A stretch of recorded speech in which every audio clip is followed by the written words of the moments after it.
Okay, good day guys na ito. May chichik na naman tayo ngayon na Whirlpool guys. Yan ang error niya nilalabas oh. EE error ang lumabas. Pag on pa lang, nag-i-error na agad siya ng EE error. Ito, tingnan natin ito guys. Pero pag mga ganito guys, usually, mga sira pag ganitong error lumalabas. Yung water level sensor niya, yung may tama. Ito, non-inverter to guys ng mga Whirlpool. Ang gagawin natin, tingnan natin yung water level sensor niya. Nandito yung nakalagay guys sa likod banda.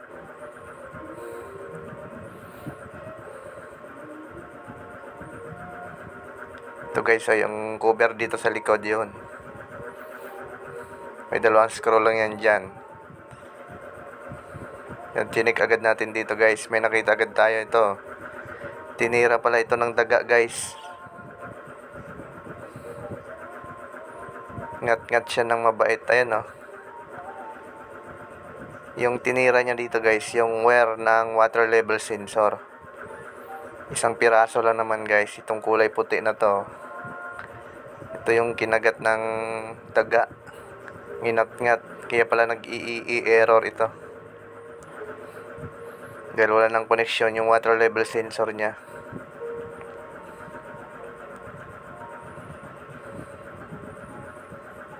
Dito pa yung mga kinagatan niya oh. Kaya gagawin natin, buksan natin yung likod niya guys. Tingnan natin dito kasi baka may tinira din dito sa baba.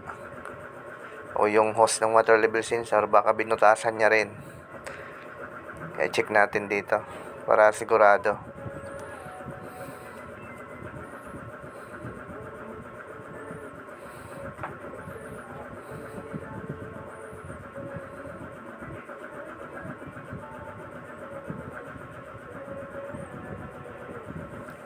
So, hindi pa pala nakasubscribe guys, mag-subscribe na kayo guys.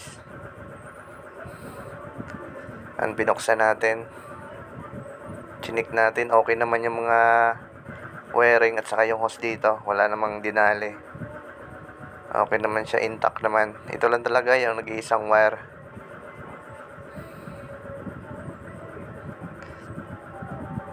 Kaya angat muna natin yung top cover niya kasi hanggang doon sa loob banda yung napinutol niya mahaba-haba Kaya ang gagawin natin, dugsungan na lang natin.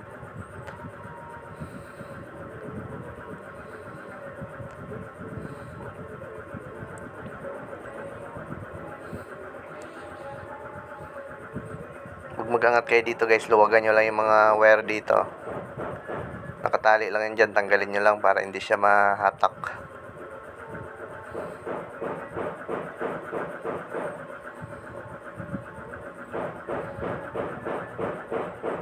Yan, okay na, nadugsungan natin yan guys. Lagyan natin electrical tape yung mga nginat-ngat nya. Yung mga itong cover ng wire na to, yung parang hose. Balutan lang natin para ayos.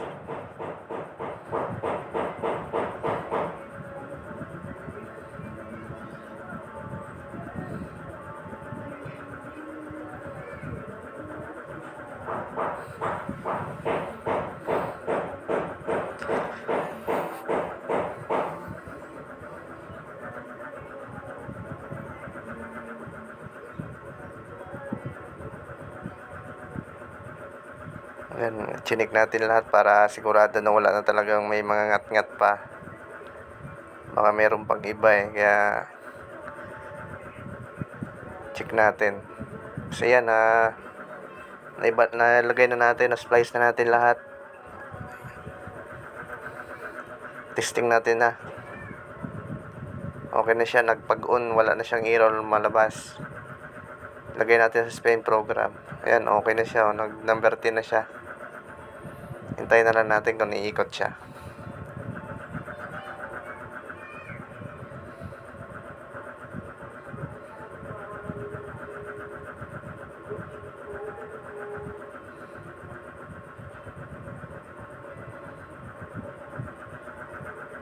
Hintayin natin mga ilang